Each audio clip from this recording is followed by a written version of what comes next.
Hello guys, अस्सलाम वालेकुम।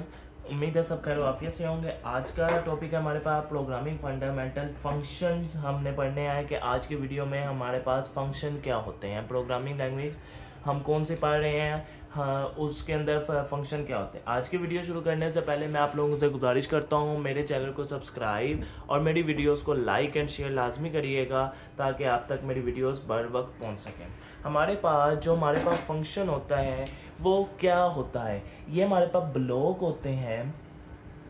हम ब्लॉक डिज़ाइन करते हैं, ऐसे ब्लॉक को डिज़ाइन करते हैं जो हमारे पास यूज़ होते हैं रेपिटेशन के लिए, रिपीट वैल्यू करने के लिए। ठीक है, रिपीटली यूज होने वाली चीज को हम कहते हैं फंक्शन। ठीक है, हमारे पास ऐसी चीज फंक्शन होती है जिससे हम आउटपुट जनरेट कर सकते हैं या इनपुट जनरेट कर सकते हैं, यानी कि हमारे पास रिजल्ट हम बना सकते हैं with the help of functions. ठीक है, अब हमारे पास फंक्शंस के अंदर अगर आपको पता हो हम फंक्शन किस लैंग्वेज के अंदर पढ़ रहे हैं, हम अगर आपको पता हो हमारी लैंग्वेज कौन से शुरू हुई है, C++, यानी कि उसके अंदर हमारे पास फंक्शन क्या है और क्यों यूज होते हैं। हमारे पास जो फंक्शन है वो रैपिडली यूज होने वाली चीज है जिसको हम बार बार अपने कोड के अंदर यूज करते हैं। अब हमारे पास फंक्शन है ना, फंक्शन की दो मेन टाइप आती हैं। ठीक है, फंक्शन की दो मेन टाइप्स आती हैं जिसके थ्रू हम यूज कर सकते हैं फंक्शन को। एक हमारे पास फंक्शन होता है built in function, built in function. ठीक है, बिल्ट इन फंक्शन मैं भी बताता हूं कि ये क्या होता है। फिर एक होता है हमारे पास यूजर डिफाइंड फंक्शन, एक हमारे पास होता है बिल्ट इन फंक्शन, एक होता है हमारे पास यूजर डिफाइंड फंक्शन। ठीक है, उम्मीद है आप लोगों को इतनी समझ लग गई होगी। अब हमारे पास ये तो इसकी दो टाइप्स तो होती हैं, मगर ये होते क्या है इटसेल्फ। अब हम पढ़ते हैं बिल्ट इन फंक्शन और यूजर डिफाइंड फंक्शन इटसेल्फ होते क्या है। सबसे पहले हम बिल्ट इन फंक्शन की तरफ आ जाए। अगर बिल्ट इन फंक्शन और एक तरह हम लिख लेते हैं यूजर डिफाइंड फंक्शन।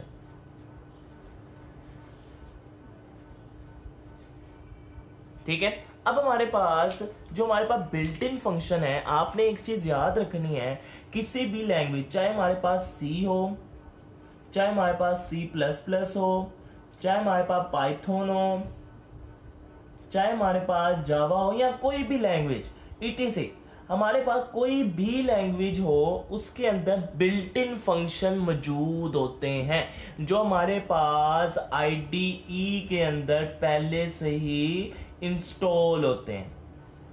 ठीक है, हर लैंग्वेज के अंदर कोई ना कोई बिल्ट इन फंक्शन हमारे पास यूज होते हैं। अगर हम बिल्ट इन फंक्शन की कोई एग्जांपल लें, अगर मैं C++ में बिल्ट इन फंक्शन की कोई एग्जांपल लेता हूं, सबसे पहले हमारे पास बिल्ट इन फंक्शन आता है मेन का, मेन फंक्शन, यानी कि हमने मेन फंक्शन लिखना ही लिखना है, यानी कि जो हम लिखते नहीं है इंट मेन या वॉइड मेन। ठीक है, ये हमारे पास बिल्ट इन फंक्शन है। ठीक है, फिर हमारे पास यूज आता है, जो हमारे पास दो चीजें यूज आती हैं, एक हमारे पास होता है प्रिंटफ और एक हमारे पास स्कैनफ। ठीक है, और हमारे पास काफी ज्यादा फंक्शन बिल्ट इन होते हैं, जिस तरह पावर के लिए हम POW लिख के पावर लिख सकते हैं। ठीक है, ये हमारे पास सारे के सारे बिल्ट इन फंक्शन है। ठीक है, उम्मीद है आप लोगों को इतनी समझ लग गई होगी। अब हमारे पास यूजर डिफाइंड फंक्शन कौन से होते हैं। यूजर डिफाइंड फंक्शन हमारे पास वो होते हैं जो प्रोग्रामर प्रोग्रामर कौन होते हैं, जो प्रोग्राम को लिख रहे होते हैं, जो प्रोग्रामर खुद लिखते हैं, यानी कि कैन राइट, जो हम प्रोग्रामर खुद बनाते हैं अपनी आसानी के लिए, कैन राइट इंडिपेंडेंटली, किसी पे डिपेंड नहीं कर रहे होते। ये किसी पे डिपेंड नहीं कर रहा होता कि इसका फंक्शन ये इसी नाम का रखना है। ठीक है, ये प्रोग्रामर की मर्जी होती है। इट डिपेंड अपॉन, ये ऐसे फंक्शन है depend upon depend upon only programmer need, यानी कि प्रोग्रामर को किस चीज की नीड है वो खुद ब खुद उस फंक्शन को क्रिएट कर देगा।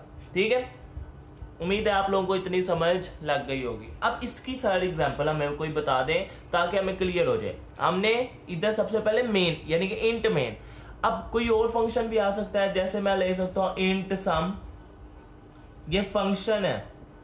ठीक है, इंट सम के नाम से मैंने कोई ले लिया फंक्शन। फिर उसके अलावा अगर मैं ले लूं सपोज इंट डिव डिवाइड के लिए, ठीक है, वो हमारी मर्जी होती है, प्रोग्रामर की मर्जी होती है कि जो उसने खुद बनाने हैं, यूजर डिफाइन, यानी कि यूजर के नाम से ही जाहिर है कि यूजर बनाएगा। यूजर कौन होता है? प्रोग्रामर, जो प्रोग्राम को लिख रहा होता है। ठीक है, प्रोग्रामर होता है यूजर जो प्रोग्राम को लिख रहा होता है। उम्मीद है आप लोगों को इतनी समझ लग गई होगी कि हमारे पास फंक्शन कौन कौन से होते हैं और कौन कौन सी टाइप्स होती हैं। अब हम एक फंक्शन की कोई एक ऐसी एग्जांपल पकड़ते हैं जिसके अंदर हमारे पास क्लियर आउट हो जाए कि ये चीज है क्या। अगर हमारे पास इसकी कोई एग्जांपल लें तो हम लिख सकते हैं सिंपल, अगर कोई भी लें, सबसे पहले हम जो सिंटेक्स में आ जाता है हैश इंक्लूड, इधर हमारे पास लाइब्रेरी, हम आईओस्ट्रीम लिख लेते हैं। फिर हमारे पास हम लिख लेते हैं using name space STD, name space STD. अब हम इधर लिख देते हैं इंट मेन। ये जो इंट मेन है, ये जो हमारे पास इंट मेन है, ये हमारे पास आ गया है फंक्शन बिल्ट इन। ठीक है, ये हमारे पास कौन सा फंक्शन आ गया? Built in. अब हमारे पास ये हो गया। अब हमारे पास सेम टू सेम इसका सेम टू सेम सिंटेक्स हो गया। अब हम इंट मेन तो हर प्रोग्राम के अंदर आना होता है। ठीक है, अब हम इसके आगे एक और फंक्शन बना सकते हैं इंट सम के नाम से। सम का बना दिया और इसके अंदर हमने कंडीशन लिख दी। अब ये जो है आपने याद रखना है, जो हमारे पास यूजर डिफाइंड फंक्शंस होते हैं उनको हमें मेन फंक्शन के अंदर कॉल करना होता है। किस तरह हम कॉल करते हैं? जिस तरह हमारे पास ये इंट मेन सम था, हम सिर्फ इसके नाम से सम, बस ये हमारे पास कॉल हो गया। ठीक है, यानी कि जब हमने पढ़ा था कि हमारे पास सिर्फ और सिर्फ एक ही फंक्शन रन होता है, वो मेन का फंक्शन रन होता है, और किसी और दूसरे फंक्शन ने रन तब तक नहीं होना होता जब तक उसको हम मेन फंक्शन के अंदर कॉल ना करते हैं। देखें, अब सपोज मैंने इसके अंदर लिखा हुआ था, सपोज कर रहा हूं कि c is equal to a plus b. अभी मैंने वेरिएबल डिक्लेयर नहीं करवाया, वो कुछ भी नहीं करवा रहा, वो हम बाद में देख लेंगे। ठीक है, सपोज ये मैंने किया था कि c is equal to a plus B.